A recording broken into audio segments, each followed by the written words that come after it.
There's a kind of pain that doesn't scream. It doesn't bruise. It doesn't show up in blood tests. But it's there, quietly eating away at your days. You feel it when you wake up and reach for your phone, not because you care what's on the screen, but because it's easier than facing the silence. You feel it when you walk into your job, answer messages, smile at people, all the while knowing your soul is somewhere else entirely. You feel it at night, when the world quiets down, and you're left alone with the truth you've been avoiding. You're calling this a life. But deep down, you know it isn't. You check the boxes. You show up on time. You're grateful. And yet, you're shrinking. Every day, you make tiny trades. You give away your creativity for predictability, your peace for validation, your time for obligations that drain you dry. And slowly, almost invisibly, you start accepting it. You tell yourself, this is just how life is. At least I have stability. It could be worse. But here's the part no one talks about. The moment you start settling, you start forgetting how to want more, forgetting what freedom feels like, forgetting that fine isn't the goal, it's the warning sign. And you don't even notice it right away, because the world claps for you. You're responsible. You're busy. You're doing what needs to be done. But underneath it all, there's a dull ache, a sense that you're living someone else's life, that your days are full of noise, but void of meaning. And when that voice inside dares to whisper, is this really all there is? You silence it. With food, with scrolling, with another late-night binge of whatever makes you feel just distracted enough to ignore what you're becoming. And what are you becoming? Tired, disengaged, detached from your own fire. You weren't made for this. You weren't made to wake up dreading your own routine, to wait all week for Friday, to spend years building a version of success that doesn't even feel like yours. You weren't made to eat the crumbs of a life you never chose and pretend you're full. But you've gotten good at pretending. You call it being realistic. You call it maturity. You call it growing up. But it's not maturity to abandon your essence. It's not wisdom to betray your truth. It's survival. It's fear in a polished disguise. And fear will feed you crumbs for the rest of your life, if you let it. You know what's worse than failing at something you love?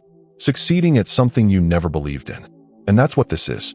A slow, daily success at living small. The world won't stop you. It will applaud you. Because you're easy to manage when you're numb. When you doubt yourself. When you stay in your lane. But deep down, you remember. Even if faintly. You remember that there was once a version of you that wasn't afraid to want more. That didn't settle for silence. That believed in something bigger than just getting by. This version is still alive. It's just been buried under layers of coping, surviving, conforming. And if you're still here, watching this, then that version of you isn't gone. It's waiting for you to stop calling this life. Waiting for you to stop feeding yourself lies just to keep the system running. Waiting for you to stop settling. Because you were never meant for crumbs. You were meant for fire, for presence, for truth. And if you can feel that, even for a second, then this video is your permission to remember. Now let's talk about what that remembering really means. Settling doesn't always look like giving up. Sometimes it looks like doing everything right. You show up. You meet deadlines. You keep things running. From the outside, it looks like you figured life out. But inside, something is missing. Not loudly, just enough to dull the color of your days. Because here's what most people don't realize. You don't need to be miserable to be lost. Sometimes, it's the quiet, comfortable life that drifts you furthest from who you are. You convince yourself it's okay. You make peace with the job that doesn't challenge you, with the relationship that keeps you numb, with the routine that keeps you from thinking too much. And slowly, tragically, you begin to call that life. You call exhaustion adulthood. You call anxiety normal. You call your detachment balance. But what if it isn't? What if the thing you call life is actually a carefully crafted system of survival? A way to stay busy enough not to ask the harder questions. Am I happy? Am I alive? Am I being honest? We live in a world that tells you to settle, not with words, but with rewards. Do what's expected, and you'll get security. Play small, and you'll get praise.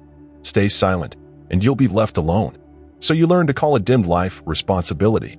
You start measuring your worth by how well you endure what you don't enjoy. But here's the quiet truth that cracks through all of that.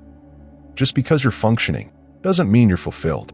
Crumbs can look like a good salary that costs you your joy, like a social circle that keeps you shallow, like habits that keep you safe, but shrink your soul a little more each year. And the most dangerous part? You get used to it. You forget there's anything beyond it. You lose the muscle memory of desire, of wanting more and believing it's still possible. That's why this conversation matters. Because settling isn't just a lifestyle. It's an identity shift.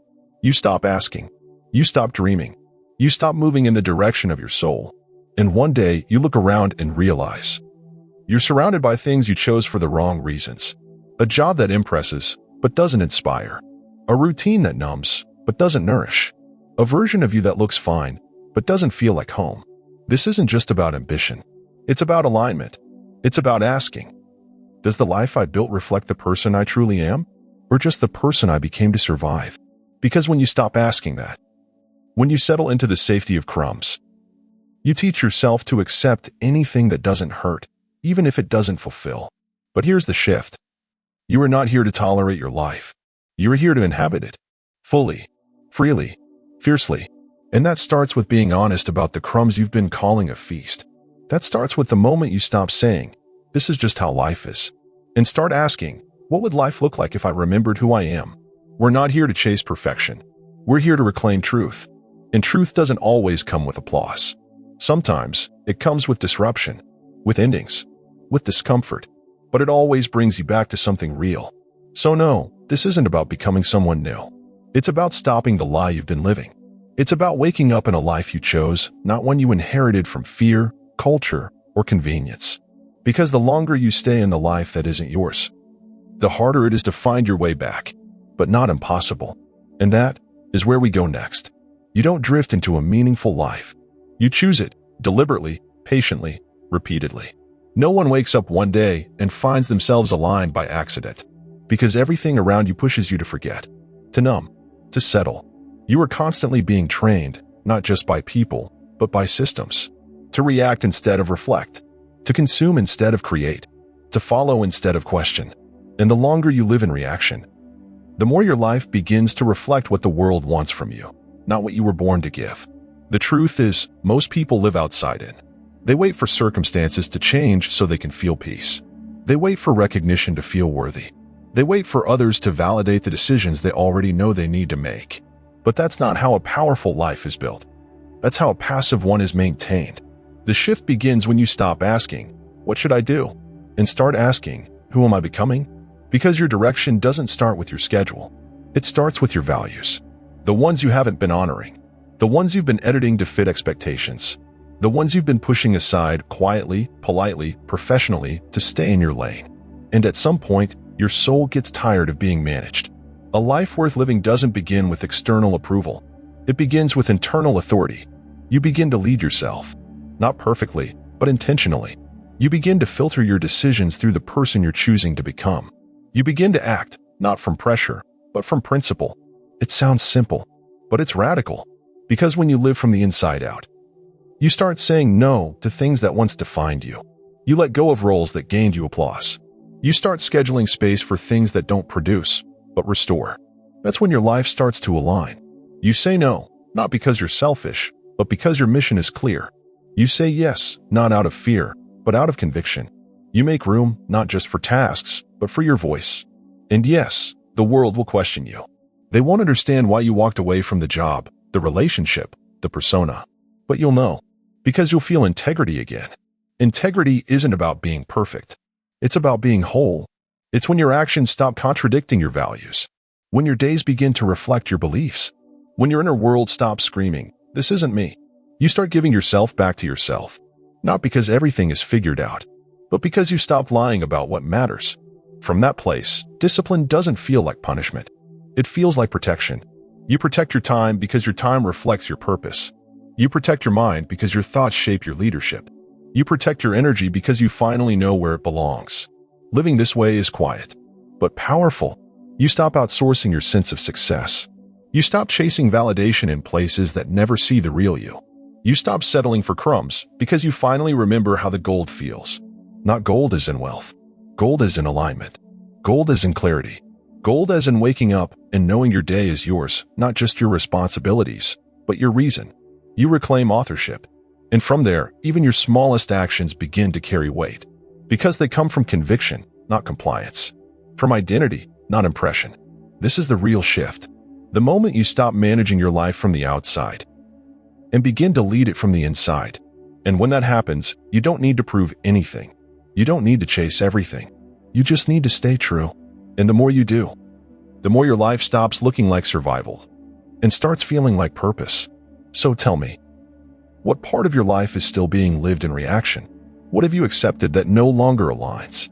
Leave a comment and speak it. Sometimes, the first act of reclaiming your voice is simply using it. You don't change your life by flipping a switch. You change it by choosing differently, right in the middle of what already exists. You don't need a complete reset. You need honest decisions made consistently in the places where you've been abandoning yourself. And here's the beautiful, uncomfortable truth. You already know where it's happening. You feel it when you agree to something and your body tightens. You feel it when you open your calendar and don't see a single hour that's truly yours. You feel it when you're constantly tired, not from doing too much, but from doing too little that actually matters. So start there, not with a perfect plan, with a pause, a breath, a question. Where am I settling and calling it normal? Let the answer come. Let it sting. Let it open a door. Now choose one area of your life to protect again. Not all of them, just one. It could be your morning. Instead of diving into your phone, sit for 5 minutes. No input, no strategy, just presence. Ask yourself, who am I being today and who do I want to be? That single question reframes the whole day. Because when you name your identity, your behavior starts to follow. Or maybe it's your language. Catch the moment you say, I have to, and replace it with I'm choosing to. I'm choosing to answer this message. I'm choosing to stay in this job.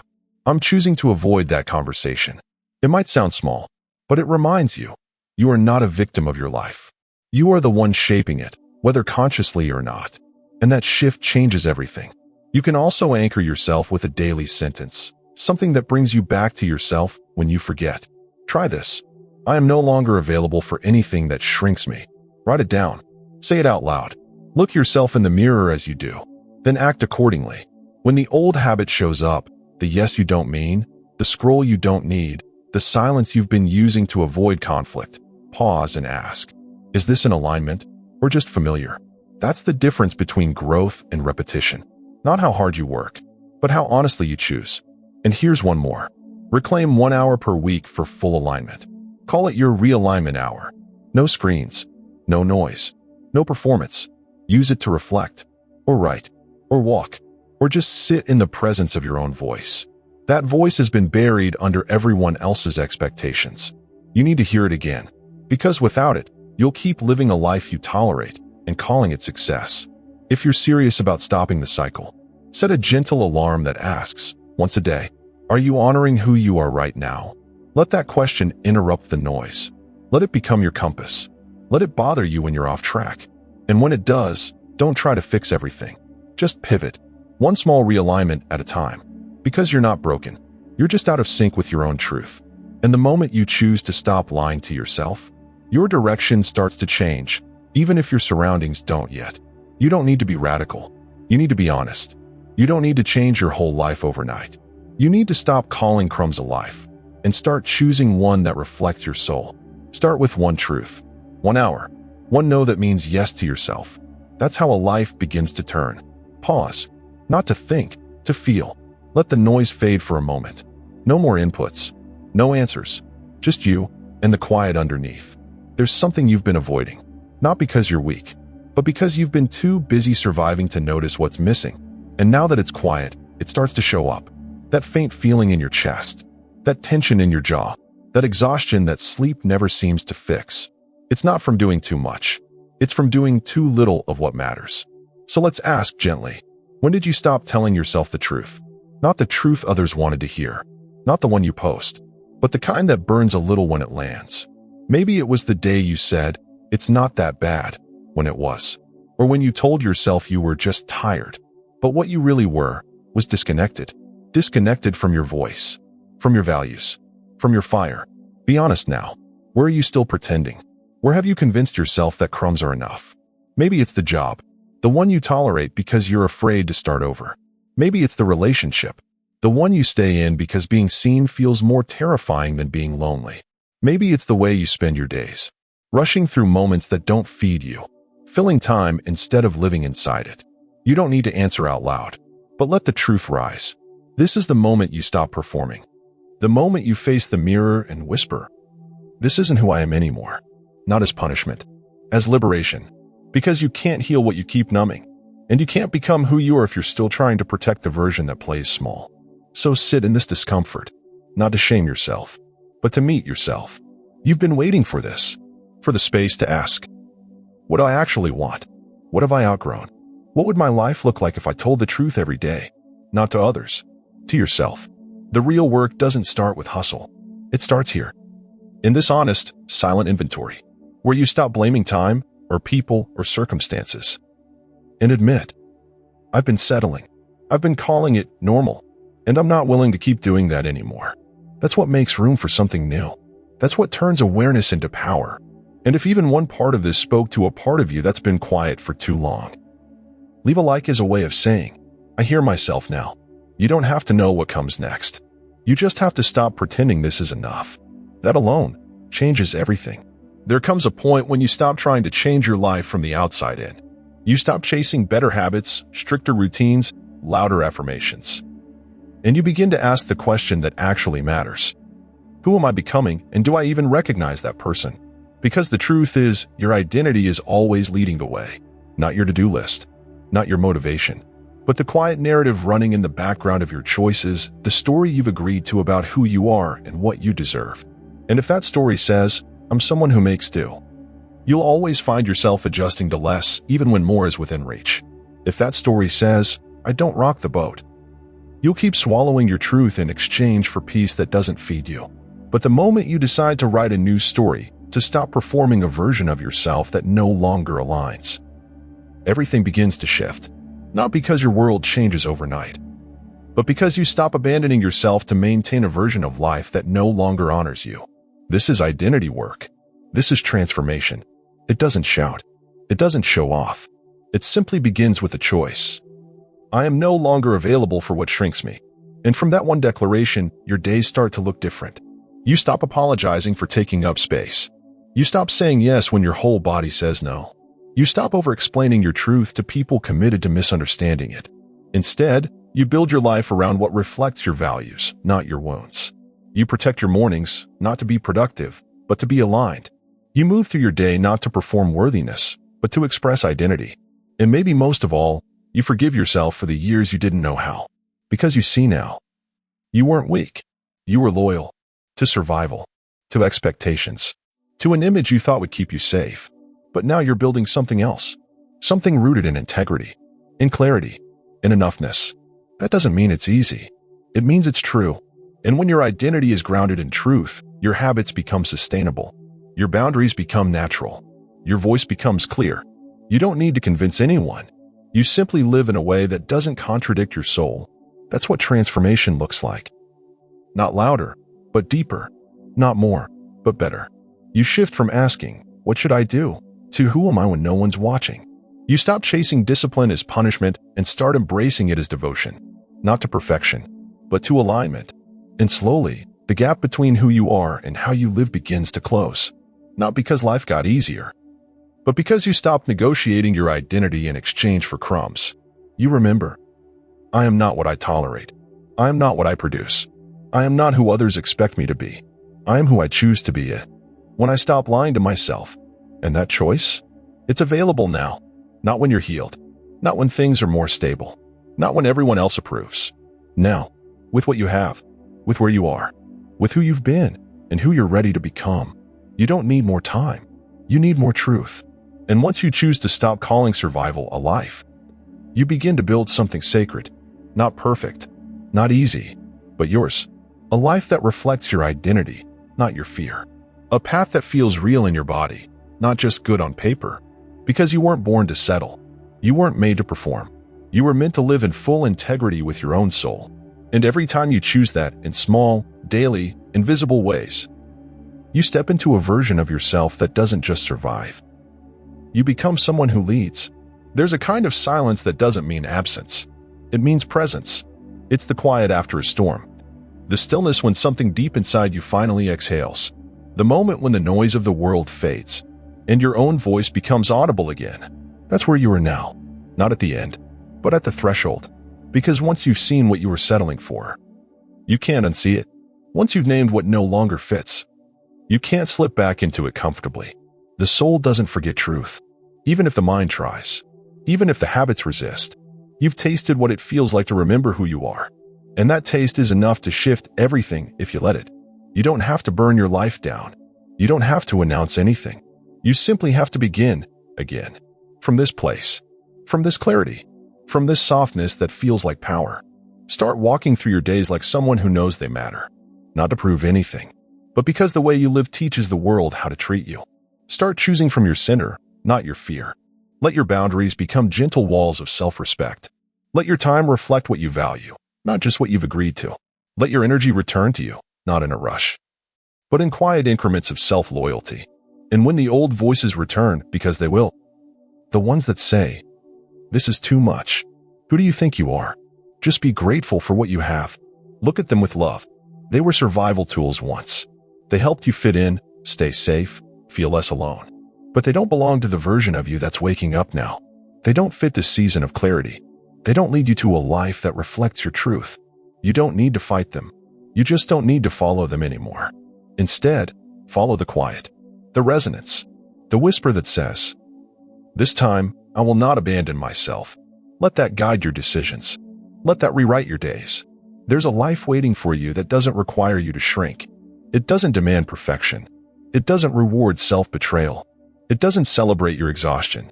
It honors your integrity. It mirrors your essence. It holds space for your real self to breathe.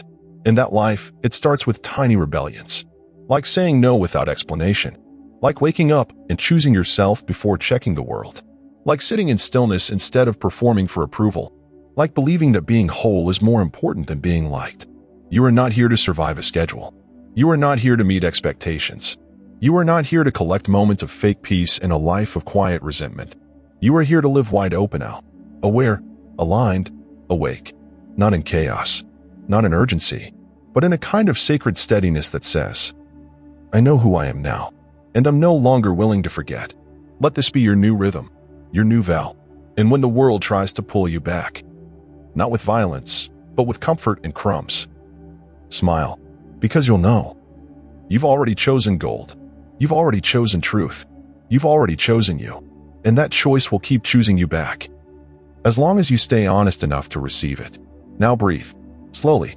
This wasn't just a video. It was a mirror. And if something in you saw yourself again, subscribe, not just to the channel, but to the version of you that refuses to go back to sleep. And before you go, watch the next video, because this journey, it's just getting started.